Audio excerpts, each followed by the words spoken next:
क्या आपने कभी सोचा है कि भीड़ से भरे किसी रेलवे स्टेशन पर हजारों लोगों की आवाजों के बीच भी कोई अनजानी नजर सिर्फ आपको ही घूर रही हो? क्या आपने महसूस किया है वो ठंडी हवा जो अचानक आपके गले को जकड़ ले और आपको एहसास हो कि आप अकेले नहीं हैं? दोस्तों, आज हम डार्क डायरीज पर लेकर आए हैं एक ऐसी दहला देने वाली कहानी जो महज एक कहानी नहीं बल्कि नई दिल्ली रेलवे स्टेशन की सच्ची घटना है। ये घटना साबित करती है कि मौत के बाद भी कुछ आत्माएं चैन नहीं पाती और वो अपनी अधूरी परछाई बनकर आज भी हमें घेर लेती हैं। इस वीडियो को अंत तक जरूर देखिएगा क्योंकि इसमें छुपा है वो सच जो शायद आपकी नींद उड़ा देगा। और हाँ, अगर आपको ये कहानी पसंद आए तो वीडियो को लाइक करें, हमारे चैनल डार्क डायरीज को सब्सक्राइब करें और कमेंट में हमें बताएं कि क्या आपने भी कभी ऐसी परछाई को महसूस किया है। अपने दोस्तों और परिवार के साथ इस वीडियो को शेयर करना बिल्कुल मत भूलिए ताकि उन्हें भी पता चले कि डर सिर्फ फिल्मों और किताबों में नहीं बल्कि हमारी हकीकत में भी मौजूद है। तो चलिए देर न करते हुए शुरू करते हैं। नई दिल्ली रेलवे स्टेशन की सच्ची घटना। आदित्य रघुवंशी उम्र में 25 साल का एक साधारण युवक था, लेकिन उसकी सोच और स्वभाव में एक अजीब गहराई थी। बाहर से वह शांत दिखाई देता था, किताबों और कामकाज में डूबा रहने वाला, लेकिन भीतर कहीं न कहीं उसके मन में हमेशा से ही रहस्यमयी घटनाओं को जानने की ललक रही थी। दूसरों की तरह वह अलौकिक चीजों से डरता नहीं था बल्कि उनमें छिपे सच को खोजने की कोशिश करता था। मगर यह जानना उसके बस में नहीं था कि उसकी यह जिज्ञासा उसे एक ऐसे रास्ते पर ले जाएगी जहां से वापस लौटना शायद नामुमकिन हो जाएगा। उस रात दिल्ली का आसमान कुछ और ही था। ठंडी हवाएं चल रही थीं, लेकिन माहौल में अजीब सी घुटन थी। आदित्य अपने माता पिता और छोटी बहन नेहा के साथ नई दिल्ली रेलवे स्टेशन पर पहुंचा। स्टेशन पर हमेशा की तरह भीड़ थी। लोग भागते दौड़ते, सामान खींचते, बच्चों की रोने की आवाजें, चाय वालों की चिल्लाहट, सब कुछ सामान्य था। मगर आदित्य को लगा जैसे इस भीड़ के बीच कुछ अनदेखी निगाहें बार बार उसे घूर रही हों। प्लेटफॉर्म पर खड़ा होकर वह चारों ओर देख रहा था। ट्रेनों की सीटी, लोगों की आवाजें और लाउडस्पीकर की अनवरत घोषणाएं, सब कुछ उसके कानों में गूंज रहा था। लेकिन इस भीड़ भाड़ के बीच भी उसके दिल में एक अजीब सी ठंडक फैल रही थी। ऐसा लग रहा था जैसे किसी अदृश्य छाया ने उसकी गर्दन पकड़ ली हो और धीरे धीरे उसकी सांसें रोक रही हो। नेहा हंसते हुए बोली, भैया, आप फिर खो गए किसी सोच में? ट्रेन छूट जाएगी और आप अभी भी चारों तरफ ऐसे ही देख रहे हो। आदित्य ने मुस्कुराने की कोशिश की, लेकिन उसकी नजर तभी अचानक भीड़ के पार गई। वहां प्लेटफॉर्म के दूसरे सिरे पर एक लड़की खड़ी थी। सफेद सा कपड़ा, लंबे खुले बाल और आंखें। वो आंखें इतनी गहरी और स्थिर थीं कि आदित्य का दिल अचानक से जोर जोर से धड़कने लगा। वह लड़की सीधा उसे ही देख रही थी। पहले तो उसने नजरें हटा लीं, सोचते हुए कि यह उसका भ्रम होगा, लेकिन जब उसने दोबारा देखा तो पाया कि लड़की अब भी उसी ओर देख रही है, मानो उसके भीतर झांक रही हो। आदित्य का पूरा शरीर सिहर उठा। उसने अपने माता पिता को देखने की कोशिश की, लेकिन वे टिकट और सामान के झंझट में लगे हुए थे। अचानक स्टेशन पर एक ठंडी हवा का झोंका आया। वह हवा इतनी अजीब थी जैसे किसी बर्फीली गुफा से निकल रही हो। साथ ही ट्रेन की सीटी बज उठी। भीड़ की शोरगुल में यह सब सामान्य लगना चाहिए था, लेकिन आदित्य को लगा जैसे यह सब किसी डरावनी घटना की प्रस्तावना हो। वह धीरे धीरे प्लेटफॉर्म पर चलने लगा, लेकिन उसके कदम भारी हो रहे थे। उसे ऐसा महसूस हुआ कि कोई उसकी पीठ के पीछे खड़ा है, बहुत पास। उसके रोंगटे खड़े हो गए। उसने हिम्मत जुटाकर पलट कर देखा, लेकिन वहां कोई नहीं था, सिर्फ लोग अपने काम में लगे हुए थे। उसने गहरी सांस ली और वापस लौटने लगा। तभी उसकी नजर फिर उसी लड़की पर पड़ी। इस बार वह पास आ गई थी। दूरी इतनी कम थी कि अब आदित्य उसके चेहरे को साफ देख सकता था। चेहरा बेहद पीला, जैसे शरीर से सारा खून निकल चुका हो। होंठ नीले और आंखें गहरी काली, जिनमें एक अजीब सी रिक्तता थी। आदित्य के पैर अचानक जम से गए। ट्रेन धीरे धीरे चलने लगी। लोग हड़बड़ी में डिब्बों में चढ़ रहे थे। आदित्य अपने परिवार के साथ बोगी में चढ़ गया। उसने राहत की सांस ली कि अब शायद सब सामान्य हो जाएगा, लेकिन खिड़की से बाहर झांकते ही उसका दिल फिर से धड़कने लगा। वही लड़की प्लेटफॉर्म पर खड़ी थी, भीड़ के बीच। उसके चेहरे पर कोई भाव नहीं था, बस उसकी आंखें लगातार आदित्य पर टिकी हुई थीं। ट्रेन ने गति पकड़ ली, लेकिन लड़की वहीं खड़ी रही। फिर भी अजीब बात यह थी कि जब जब ट्रेन थोड़ी तेज हुई, आदित्य को लगा जैसे लड़की उसकी खिड़की के साथ साथ चल रही हो। यह असंभव था, मगर उसके भीतर डर अब और गहराता जा रहा था। नेहा ने उसके कंधे पर हाथ रखा और बोली, भैया आप इतने चुप क्यों हैं? सब ठीक है ना? आदित्य ने जबरन मुस्कुराया और सिर हिला दिया, लेकिन उसकी आंखें अब भी खिड़की से हट नहीं पा रही थीं। ट्रेन अंधेरे में आगे बढ़ रही थी। डिब्बे की लाइट्स टिमटिमा रही थीं। यात्रियों की बातें धीरे धीरे शांत होने लगीं और नींद का माहौल फैल गया। आदित्य खिड़की से बाहर झांकते झांकते थक गया था, लेकिन उसका मन बेचैन था। अचानक उसे महसूस हुआ कि बोगी के दरवाजे पर कोई खड़ा है। उसने नजर उठाई और उसकी सांसें वहीं थम गईं। दरवाजे के पास बोगी की पीली रोशनी में वही लड़की खड़ी थी। उसके बाल बिखरे हुए थे, आंखें और भी गहरी लग रही थीं और उसके चेहरे पर सूखे खून के धब्बे साफ दिखाई दे रहे थे। आदित्य का गला सूख गया। उसने चीखने की कोशिश की, लेकिन आवाज जैसे कहीं गले में अटक गई हो। उसकी धड़कन इतनी तेज हो गई थी कि उसे लगा दिल सीने से बाहर निकल आएगा। लड़की की नजरें अब सीधे उसकी आंखों में धंस गई थीं। वह एक कदम बढ़ी और इसी पल आदित्य को एहसास हुआ कि उसकी असली यात्रा अब शुरू हुई है। एक ऐसी यात्रा जिसमें अजनबी स्टेशन, डरावनी परछाइयां और मौत की सर्द छाया उसके साथ रहने वाली थी। ट्रेन रात की सर्द हवा को चीरती हुई अंधेरे में आगे बढ़ रही थी।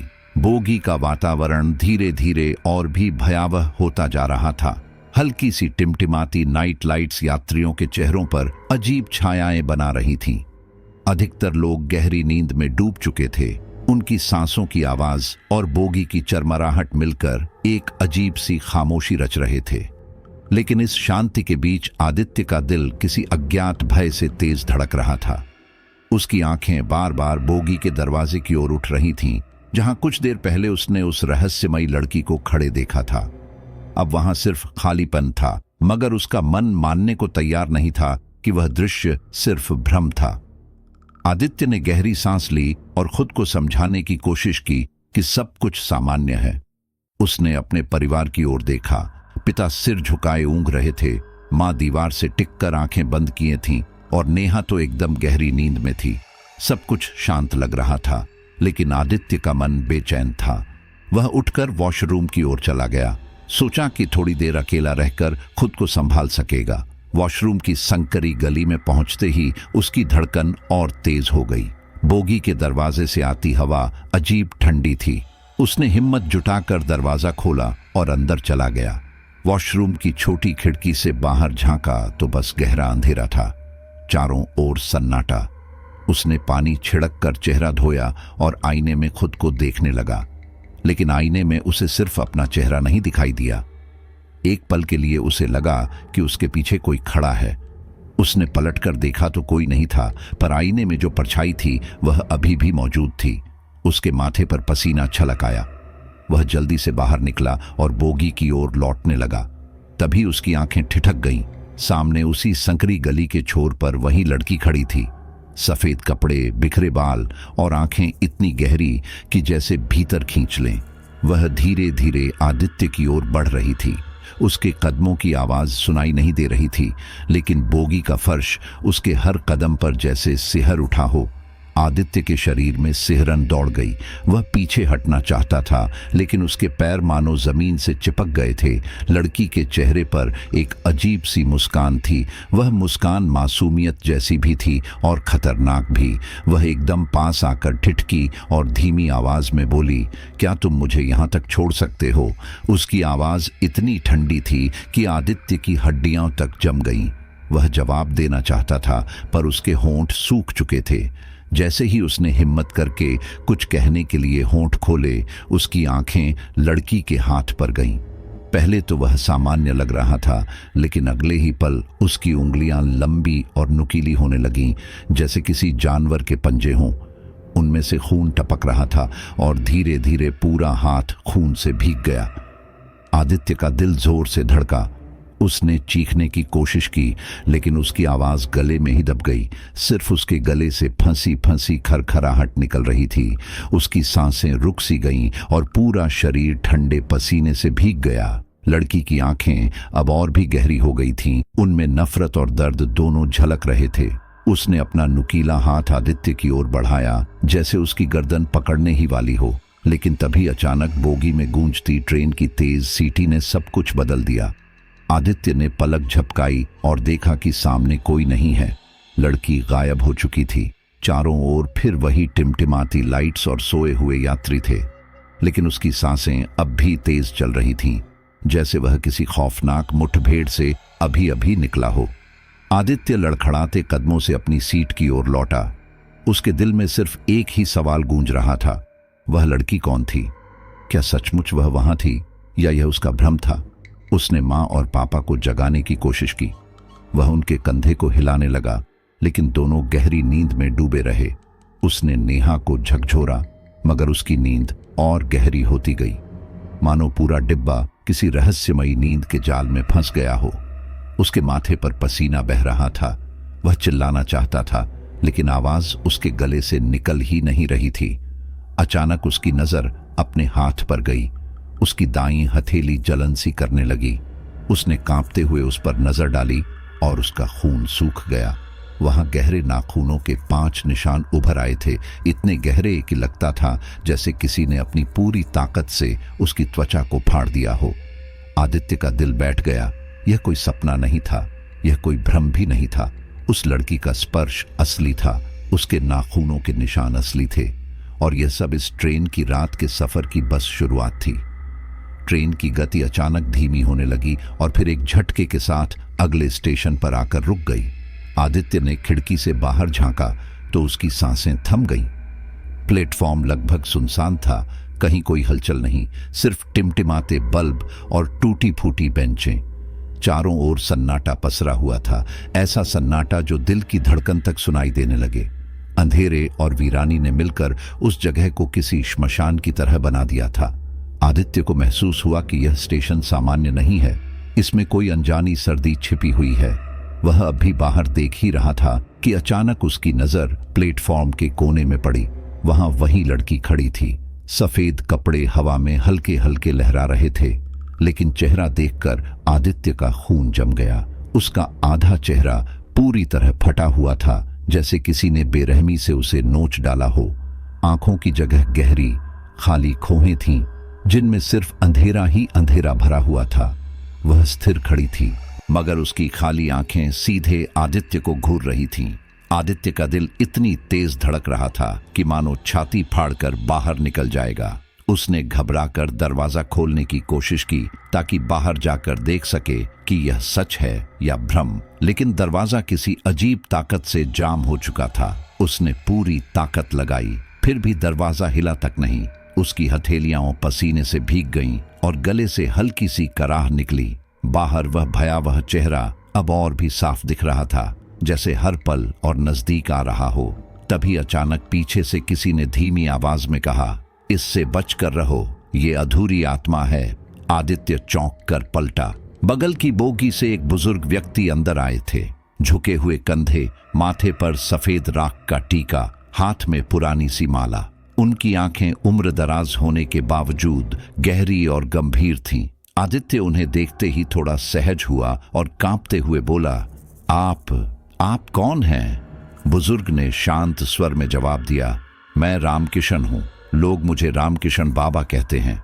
वर्षों से इस रास्ते पर सफर करता आया हूँ। मैंने इस आत्मा को कई बार देखा है। उनकी आवाज धीमी थी, मगर शब्दों में एक रहस्यमयी ताकत थी। उन्होंने खिड़की की ओर देखा और कहा, यह वही है, अधूरी मौत की कैद में भटकती रागिनी।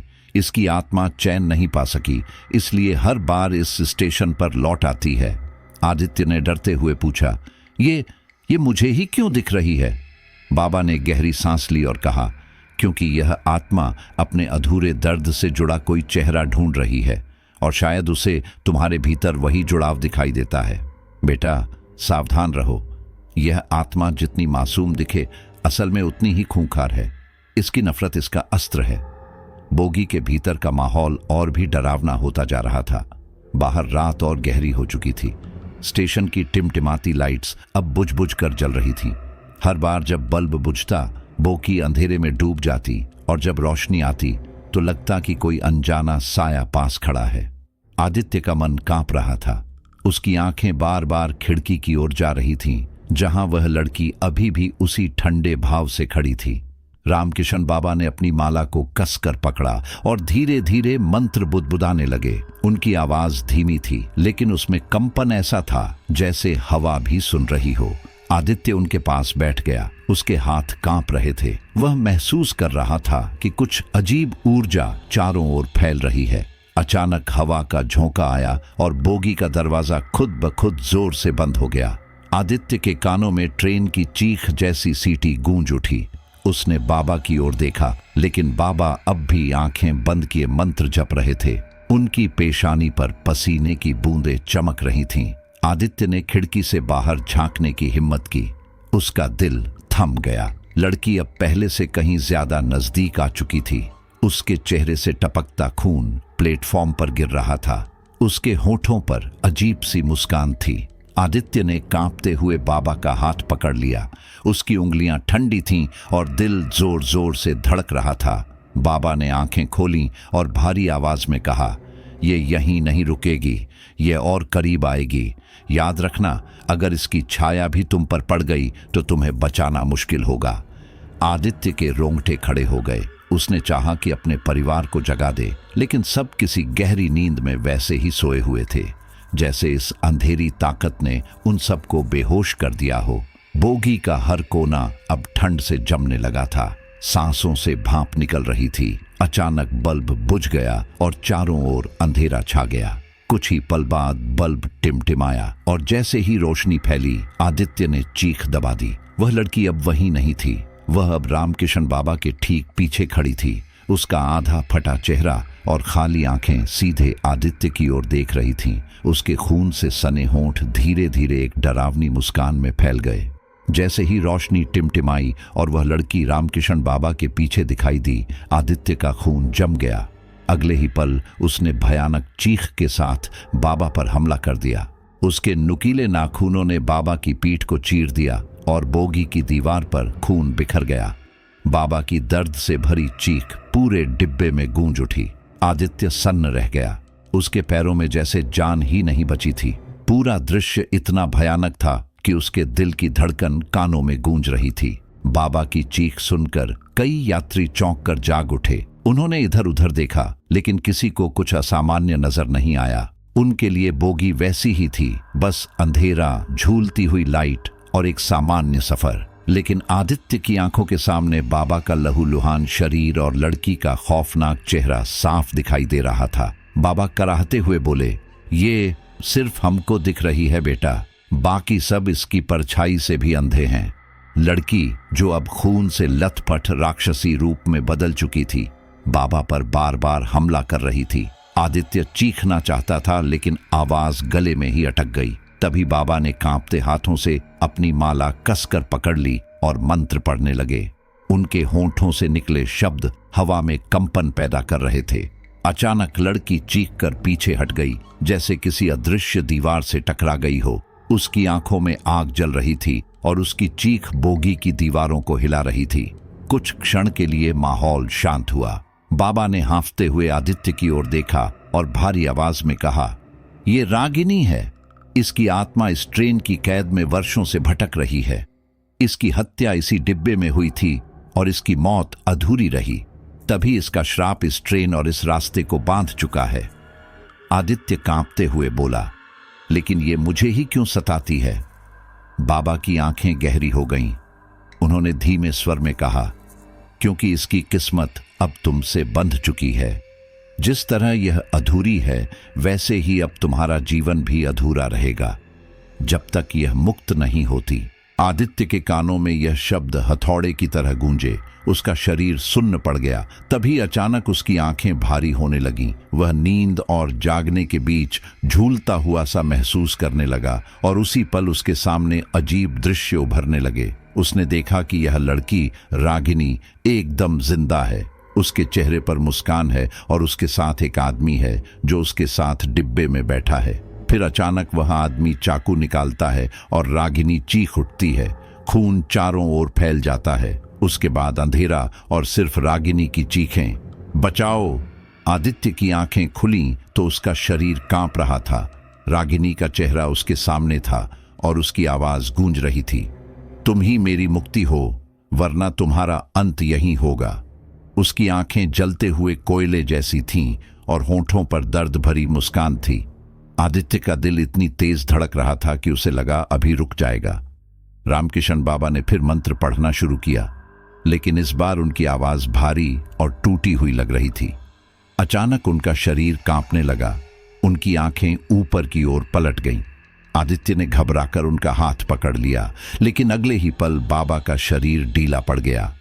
उनकी आंखें खुली की खुली रह गईं, मानो मृत्यु ने उन्हें उसी क्षण छीन लिया हो। बोगी में सन्नाटा फैल गया। आदित्य का गला सूख गया। उसके होंठों से आवाज नहीं निकल रही थी। उसने बाबा के खुले निर्जीव नेत्रों को देखा और समझ गया कि अब वह अकेला रह गया है, रागिनी और उसके श्राप के सामने। रामकिशन बाबा का निर्जीव शरीर बोगी में पड़ा था और आदित्य की आंखों के सामने अंधेरा फैलता जा रहा था। उसका मन अब और अधिक सहम चुका था। तभी हवा में अचानक अजीब सी गंध फैल गई, लोहे जैसी गंध, खून की गंध। आदित्य ने धीरे धीरे आंखें बंद की और तभी उसके सामने दृश्य बदलने लगे। वह जैसे किसी और समय, किसी और दुनिया में पहुंच गया हो। चारों ओर ट्रेन का वही डिब्बा था, लेकिन यात्री अलग थे और उनमें सबसे आगे वही लड़की, रागिनी। चेहरा मुस्कुराता हुआ, आंखों में सपनों की चमक, और उसके साथ बैठा था एक युवक, उसका प्रेमी। आदित्य उसकी आंखों से सब देख रहा था, मानो किसी और की स्मृतियां उसके भीतर जीवित हो गई हों। रागिनी अपने प्रेमी से बातें कर रही थी। उसकी मुस्कान मासूम थी, पर उस युवक की आंखों में एक अजीब सी ठंडक थी। अचानक उसने जेब से एक तेज चाकू निकाला और बिना कुछ कहे रागिनी के सीने में घोंप दिया। रागिनी की चीख डिब्बे में गूंज उठी, लेकिन आसपास बैठे यात्री मानो सब सो चुके थे। खून उसके सफेद कपड़ों में फैल गया और उसकी आंखें धीरे धीरे बुझने लगीं। युवक ने उसके शरीर को सीट के नीचे खींचा और खिड़की से बाहर फेंक दिया। सब कुछ इतनी बेरहमी से हुआ कि आदित्य का खून जम गया। दृश्य खत्म हुआ और वह हांफते हुए वास्तविकता में लौट आया। अब वह समझ गया था कि रागिनी की मौत कितनी निर्ममता से हुई थी। उसकी आत्मा क्यों भटक रही थी। यह ट्रेन, यह रात, यह श्राप, सब उसी हत्या की गवाही दे रहे थे। उसकी आत्मा अब हर उस यात्री को सताती थी जो उस रात उसकी तरह अकेला और बेबस होता। आदित्य ने गहरी सांस ली। तभी उसे अपने कानों में फुसफुसाहट सुनाई दी। रागिनी की आवाज थी, तुम मुझे सुन सकते हो, तुम ही हो जो मुझे देख सकते हो, तुम मेरे अधूरे सच को पूरा करोगे। आदित्य ने कांपते हुए कहा, तुम मुझसे क्यों जुड़ी हो। उसके सामने धुंध सा फैल गया और उसमें रागिनी का चेहरा उभर आया। आंखों में अब गुस्सा नहीं था, बस दर्द और बदले की आग थी। उसने धीमी आवाज में कहा, क्योंकि अब मेरी किस्मत तुमसे बंध चुकी है। जब तक तुम मेरा सच उजागर नहीं करोगे, मैं तुम्हें और तुम्हारे अपनों को नहीं छोड़ूंगी। आदित्य डर के मारे पसीने पसीने हो गया। उसी वक्त उसे लगा कि कोई उसकी बांह पकड़ रहा है। उसने पलट कर देखा तो नेहा खड़ी थी। उसके चेहरे पर अजीब सा डर था। उसकी आंखें सुर्ख थीं और होंठ कांप रहे थे। उसने धीमी आवाज में कहा, भैया, मुझे लग रहा है कोई मेरे पीछे पीछे चल रहा है, कोई मुझे छूकर चला जाता है। आदित्य का दिल धक से रह गया। अब सिर्फ वह ही नहीं, नेहा भी रागिनी के साए में आ चुकी थी। उसी पल डिब्बे की छत से खून की बूंदें टपकने लगीं। पहले एक दो बूंदें गिरीं, फिर धीरे धीरे पूरा फर्श लाल धब्बों से भर गया। यात्री एक एक करके चीखते हुए जाग उठे। कोई छत की ओर देख रहा था, कोई दरवाजे की ओर भाग रहा था, लेकिन खून का बहना रुक नहीं रहा था। लोग चीखते चिल्लाते रहे, मगर उन्हें रागिनी दिखाई नहीं दी। सबको लगा ट्रेन में कोई तकनीकी खराबी या अजीब हादसा हो रहा है, लेकिन आदित्य जानता था कि यह उसकी आत्मा का खेल है। आदित्य ने कांपती आवाज में कहा, तुम मुझसे क्या चाहती हो? धुंध से फिर वही चेहरा उभरा और रागिनी की आवाज गूंजी, मैं चाहती हूं कि तुम मेरा सच सबके सामने लाओ। जिसने मुझे धोखा दिया, जिसने मुझे मारा, उसका नाम उजागर करो। वादा करो कि तुम मेरी अधूरी कहानी पूरी करोगे। आदित्य ने कांपते हुए सिर हिलाया। उसने हिम्मत करके कहा, मैं वादा करता हूं, मैं तुम्हें न्याय दिलाऊंगा। रागिनी की आंखों में एक पल के लिए शांति सी झलक उठी, मगर अगले ही पल अंधेरा और गाढ़ा हो गया। ट्रेन की खिड़की पर धुंध जमा हो गई और नेहा अचानक चीख उठी। आदित्य ने उसकी ओर देखा तो पाया कि वह सीट से गायब है। उसने बेतहाशा चारों ओर देखा। उसका दिल डूब रहा था। खिड़की पर खून से लिखा हुआ दिखाई दिया, उसे बचाना हो तो सच ढूंढो। आदित्य की चीख गले में ही दब गई। उसके हाथ कांप रहे थे और उसकी आंखों के सामने सिर्फ लाल अक्षरों में वह खून भरा संदेश चमक रहा था। ट्रेन धीरे धीरे अगले स्टेशन पर आकर रुक गई। ये स्टेशन किसी छोटे कस्बे का था, लेकिन चारों ओर वीरानी और सन्नाटा फैला हुआ था। टूटी फूटी बेंचें, जंग लगे खंभों पर टिमटिमाती बल्बों की रोशनी और हवाओं में घुली अजीब सी सीलन, सब कुछ उस जगह को डरावना बना रहा था। आदित्य का दिल अभी भी नेहा की चीख में अटका हुआ था। वह बोगी से तेजी से बाहर निकला और कुछ यात्री भी उसके साथ हो लिए। सबके चेहरों पर घबराहट साफ झलक रही थी। आदित्य ने चारों ओर नजर दौड़ाई, शायद नेहा कहीं आसपास मिल जाए, लेकिन प्लेटफॉर्म और स्टेशन दोनों ही सुनसान थे। कुछ देर तलाश करने के बाद आदित्य और बाकी यात्री स्टेशन से बाहर कस्बे की ओर बढ़े। गलियां तंग और अंधेरी थीं। एक आध दुकान खुली थी जहां कुछ बूढ़े लोग चुपचाप बैठे थे। आदित्य ने हिम्मत कर उनसे पूछा, क्या आपने इस लड़की को देखा है? वो इसी ट्रेन से उतरी थी। उसके सवाल पर वहां बैठे लोग चौंक उठे। उनके चेहरों पर डर की लकीरें उभर आईं। एक बूढ़ा कांपती आवाज में बोला, बेटा, यहां इस ट्रेन से उतरकर जो कोई भी गुम हो जाता है वो कभी लौटकर नहीं आता। ये ट्रेन, ये रास्ता सब मनहूस है। आदित्य के पैरों तले जमीन खिसक गई। उसने एक और सवाल किया, क्या पहले भी ऐसा हुआ है? एक और आदमी बोला, हाँ, कई बार। इस ट्रेन में सफर करने वाले लोग रहस्यमय तरीके से गायब हो जाते हैं। लोग कहते हैं उनकी आत्माएं पटरियों पर भटकती रहती हैं।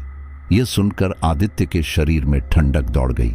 उसके दिल में अब और भी बेचैनी भर गई। वह स्टेशन के पुराने दफ्तर में गया जो अब बंद पड़ा था। दरवाजे की दरार से भीतर झांका तो वहां पुराने कागज और अखबार बिखरे पड़े थे। उसने कांपते हाथों से एक अखबार उठाया, धूल से भरा हुआ, लेकिन उस पर छपा हुआ शीर्षक अब भी साफ दिख रहा था, ट्रेन में युवती की रहस्यमय हत्या। खबर में वही नाम लिखा था, रागिनी। अखबार में बताया गया था कि उसकी लाश कभी नहीं मिली और मामला रहस्यमय ढंग से दबा दिया गया। आदित्य की आंखें चौड़ी हो गईं। उसने अखबार को जोर से पकड़ लिया। अब उसके संदेह सच में बदल रहे थे। खबर में आगे लिखा था कि पुलिस को संदेह था कि हत्या करने वाला युवक अभी भी जिंदा है। आदित्य का दिल जोर जोर से धड़कने लगा। एक ही सवाल उसके मन में गूंज रहा था, क्या वह हत्यारा आज भी इस ट्रेन में सफर कर रहा है? उसने तुरंत बोगी के यात्रियों के चेहरे याद करने की कोशिश की। उसकी नजर एक खास व्यक्ति पर जाकर ठहर गई, शरद मेहता। उम्र करीब 55 साल, आंखों में अजीब सी बेचैनी और चेहरा हर समय छिपाने की कोशिश करता हुआ। आदित्य की नजरें अब बार बार उसी पर टिक रही थीं। शरद का व्यवहार बाकी यात्रियों से अलग था। वह चुपचाप रहता था, जैसे किसी गहरे डर या अपराध बोध को छुपा रहा हो। आदित्य को लगा कि शायद यही वह व्यक्ति है जो रागिनी की मौत से जुड़ा है। उसकी आत्मा अब उसी से बदला लेने लौटी है। रात गहराती जा रही थी। कस्बे के बाहर पटरियों पर अजीब आवाजें सुनाई देने लगीं। कभी किसी महिला की चीख, कभी किसी आदमी की कराह। हवा में गूंजती ये आवाजें इतनी भयावह थीं कि आदित्य का खून जमने लगा। कुछ यात्री डर कर फिर से ट्रेन में लौट गए, लेकिन आदित्य वहीं खड़ा रहा। उसकी आंखें शरद मेहता पर गड़ी हुई थीं। आखिरकार सब लोग वापस बोगी में लौटे। ट्रेन धीरे धीरे फिर चलने लगी। आदित्य ने अपने आसपास नजर दौड़ाई। सब यात्री सहमे हुए थे। शरद मेहता खिड़की के पास बैठा था और उसकी नजरें नीचे झुकी हुई थीं। तभी अचानक आदित्य की नजर शरद की शर्ट पर पड़ी। उसमें हल्के हल्के खून के धब्बे साफ नजर आ रहे थे, जैसे ताजा खून उस पर लगा हो। आदित्य का दिल जोर से धक धक करने लगा। अब उसे यकीन होने लगा था कि वह किसी बड़े सच के बेहद करीब पहुंच चुका है। आदित्य की नजरें बार बार शरद मेहता पर टिक रही थीं। खून के दाग उसकी शर्ट पर साफ दिख रहे थे और उसका झुका हुआ चेहरा किसी गहरे अपराध की तरफ इशारा कर रहा था। आदित्य ने हिम्मत जुटाई और उसके पास जाकर खड़ा हो गया। उसकी आवाज कांप रही थी, लेकिन आंखों में दृढ़ता थी। ये खून तुम्हारी शर्ट पर कैसे आया और तुम इतनी बेचैनी से क्यों छिपते फिर रहे हो? शरद ने पहले तो चुप्पी साध ली, लेकिन आदित्य की आंखों की तपिश को वह झेल नहीं पाया। उसने धीरे धीरे सिर उठाया। उसकी आंखें लाल और डरी हुई थीं। बहुत देर तक वह कुछ बोला नहीं, फिर अचानक फुसफुसाते हुए कह बैठा, हाँ, मैं ही हूं जिसने रागिनी से प्यार किया था। आदित्य का दिल धक से रह गया। शरद की आंखों में अतीत की परछाइयां साफ दिख रही थीं। उसने भारी आवाज में कहना शुरू किया, वो मुझसे बेइंतहा मोहब्बत करती थी, मैं भी उससे प्यार करता था, लेकिन हालात ऐसे बने कि मेरे लालच ने मेरे प्यार को धोखा दे दिया। उस रात ट्रेन में मैंने ही उसे धोखा दिया। यह सुनते ही हवा में ठंडक और बढ़ गई। तभी अचानक ट्रेन झटके से रुक गई। सब यात्री घबराकर गिर पड़े। अंधेरा और गाढ़ा हो चुका था। खिड़कियों से बाहर झांकते ही सबकी चीख निकल गई। पटरियों पर गाढ़ा खून बह रहा था, जैसे नदियां लाल हो गई हों। खून की वह लहर ट्रेन के पहियों को पकड़ रही थी। लोग दहशत में चीखते चिल्लाते भागने लगे। किसी ने दरवाजा खींचा तो वह नहीं खुला। कोई खिड़की तोड़ने की कोशिश करने लगा, लेकिन हर रास्ता जैसे किसी अदृश्य शक्ति ने बंद कर दिया था। रागिनी की आत्मा की चीखें पूरे डिब्बे में गूंज उठीं। आदित्य ने कांपते हुए शरद की ओर देखा। शरद अब पूरी तरह टूट चुका था। उसके होंठ कांपते हुए कबूलनामे उगल रहे थे। हाँ, मैंने ही उसे धोखा दिया था, मैंने ही उसकी जान ली। लेकिन उसकी आवाज अचानक भारी हो गई, लेकिन मैं अकेला नहीं था। आदित्य के रोंगटे खड़े हो गए। क्या मतलब? और कौन था तुम्हारे साथ? उसने चीख कर पूछा। शरद की आंखों से आंसू बहने लगे। मुझसे भी बड़ा कातिल था। असली खेल उसी ने खेला, मैंने तो बस उसका साथ दिया था। ये कहते ही ट्रेन के भीतर फिर से अजीब कंपन होने लगा। बल्ब जोर जोर से टिमटिमाने लगे। आदित्य के दिमाग में सवालों का तूफान उमड़ पड़ा। अगर शरद ही असली हत्यारा नहीं था तो फिर कौन था? तभी अचानक डिब्बे के कोने से चीख सुनाई दी। आदित्य का दिल टूट कर रह गया। वह नेहा थी। जब सब लोग उधर भागे तो देखा कि नेहा खून से लटपट पड़ी है। उसके शरीर पर गहरे नाखूनों के निशान उभरे थे, मानो रागिनी की आत्मा ने अपने हाथों का कहर उस पर उतार दिया हो। नेहा की आंखें आधी खुली थीं और होंठ कांप रहे थे। उसने कमजोर आवाज में कहा, भैया, वो मुझे छोड़कर नहीं गई, वो अब भी मेरे साथ है। आदित्य का दिल बैठ गया। उसने अपनी बहन को बाहों में उठाया, लेकिन उसका पूरा शरीर ठंडा हो चुका था। तभी हवा में गूंजती रागिनी की आवाज ने सबको जमा दिया। उसकी आवाज ठंडी थी, मगर उसमें ऐसी शक्ति थी कि दिल कांप उठे। कातिल तुम्हारे परिवार के ही पास है। आदित्य के पैरों तले जमीन खिसक गई। उसके दिमाग में एक ही सवाल गूंज रहा था, क्या उसके अपनों में से कोई इस अधूरी मौत का हिस्सा था? और अगर हां, तो वह कौन था? रात और भी गहरी हो चुकी थी और ट्रेन का हर कोना अब किसी काली गुफा की तरह लग रहा था। आदित्य ने नेहा को बाहों में थामा हुआ था। उसकी सांसें बेहद कमजोर थीं। तभी हवा में रागिनी की आवाज फिर गूंजी, ठंडी, तीखी और कांपती हुई, कातिल तुम्हारे परिवार के ही पास है। यह सुनकर आदित्य के पैरों तले जमीन खिसक गई। उसका मन सोचने भी नहीं दे रहा था कि उसका परिवार उसके अपने ही इस खून के खेल का हिस्सा हो सकते हैं। उसने हिम्मत जुटाकर पिता विनोद रघुवंशी की ओर देखा। पिता का चेहरा अब तक गंभीर था, लेकिन उनकी आंखों में एक अजीब सी घबराहट तैर रही थी। आदित्य ने कांपती आवाज में कहा, पापा, ये किसके बारे में कह रही है? कहीं आप। उसके शब्द अधूरे ही रह गए, लेकिन विनोद का चेहरा सब बयां कर रहा था। कुछ देर तक खामोशी छाई रही। फिर विनोद ने धीरे धीरे सिर झुका लिया। उनकी आंखों से आंसू छलकने लगे। उन्होंने भारी आवाज में कहा, हाँ बेटा, यह सच है, मैं ही था उस रात का गुनहगार। शरद ने मुझे लालच में फंसाया और मैंने भी उसका साथ दिया। रागिनी को धोखा देकर, उसकी चीखों को दबाकर हमने उसे हमेशा के लिए खत्म कर दिया। लेकिन उसकी आत्मा, वह कभी खत्म नहीं हुई। वह आज भी हमारे गुनाह का हिसाब मांग रही है। आदित्य का दिल टूटकर बिखर गया। उसके सामने उसके पिता थे, वह इंसान जिसे उसने हमेशा ईमानदारी और मजबूती का प्रतीक माना था, वही अब एक खौफनाक सच के साथ खड़ा था। आदित्य की आंखों में आंसू भर आए। वह फुसफुसाया, पापा, आपने ये कैसे किया? आपने एक मासूम को क्यों मारा? आपके लालच ने हमें आज इस नरक में ढकेल दिया। विनोद के पास कोई जवाब नहीं था, बस पछतावा और अपराध बोध से भारी आंसू। रागिनी की आत्मा अब और भयानक रूप ले चुकी थी। उसकी आंखों से आग निकल रही थी। उसका चेहरा पहले से कहीं ज्यादा खौफनाक हो चुका था। उसने नेहा को अपनी कैद में ले लिया। नेहा की चीखें बोगी में गूंज रही थीं। रागिनी ने ठंडी आवाज में कहा, जब तक असली कातिल की आत्मा नहीं टूटेगी, मैं मुक्त नहीं हो सकती। तब तक तुम्हारी बहन मेरे पास रहेगी। आदित्य अब टूट चुका था। उसके सामने दो रास्ते थे, या तो वह अपनी बहन को खो दे या अपने पिता को। उसकी आत्मा चिल्ला उठी, लेकिन रागिनी की परछाई और भी मजबूत होती जा रही थी। नेहा का शरीर बुरी तरह तड़प रहा था। आदित्य ने कांपते हुए पिता की ओर देखा।